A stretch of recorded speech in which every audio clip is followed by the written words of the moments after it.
एक UPI payment से कैसे धरे गए सीएम शुभेंदु के पीए के हत्यारे। इस पूरी खबर के बारे में आगे जानिए। नमस्कार, मेरा नाम है अनुषी गुप्ता और आप देख रहे हैं एनडीटीवी इंडिया। पश्चिम बंगाल की सियासत और क्राइम की दुनिया से जुड़ी इस वक्त की सबसे बड़ी खबर ये है कि मुख्यमंत्री शुभेंदु अधिकारी के पीए चंद्रनाथ रथ की हत्या के मामले में पुलिस को वो कामयाबी मिल गई है जिसका इंतजार पिछले कई दिनों से था।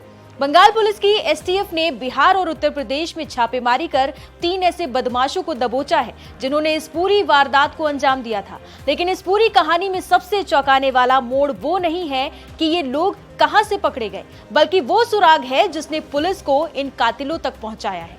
सवाल ये है कि इतनी बड़ी साजिश रचने वाले प्रोफेशनल क्रिमिनल्स आखिर पकड़े कैसे गए। क्या ये कोई बहुत बड़ा खुफिया नेटवर्क था या फिर उनकी अपनी एक छोटी सी लापरवाही।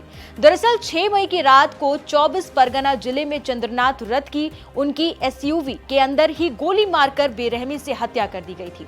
इस मर्डर मिस्ट्री को सुलझाने के लिए सीआईडी और एसटीएफ की एक ज्वाइंट एसआईटी बनाई गई। पुलिस की टीमें बंगाल से निकलकर बिहार और उत्तर प्रदेश तक फैल गई। सबसे बड़ी गिरफ्तारी हुई बिहार के बक्सर से, जहां से विशाल श्रीवास्तव नाम के एक हिस्ट्री शीटर को उठाया गया है।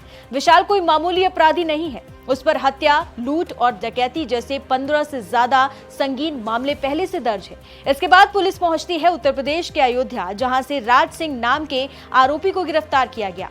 राज सिंह मूल रूप से बलिया का रहने वाला है, लेकिन वारदात के बाद वो रामनगरी में छिपकर बैठा था।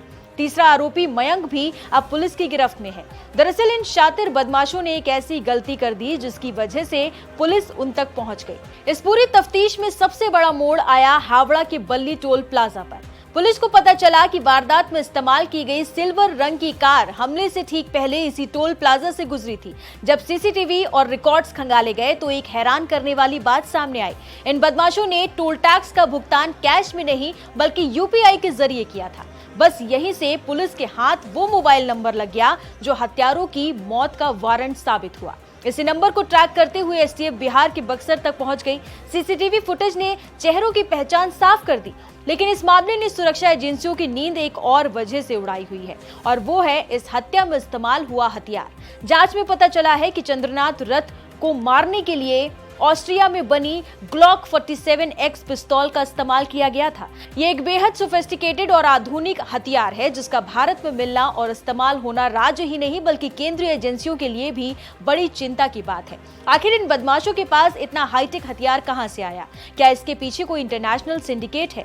पुलिस के मुताबिक हमलावरों ने पहले सिल्वर कार से पीए की एसयूवी को रोका और फिर बाइक पर सवार शूटरों ने बेहद करीब से उन पर गोलियां बरसा दी।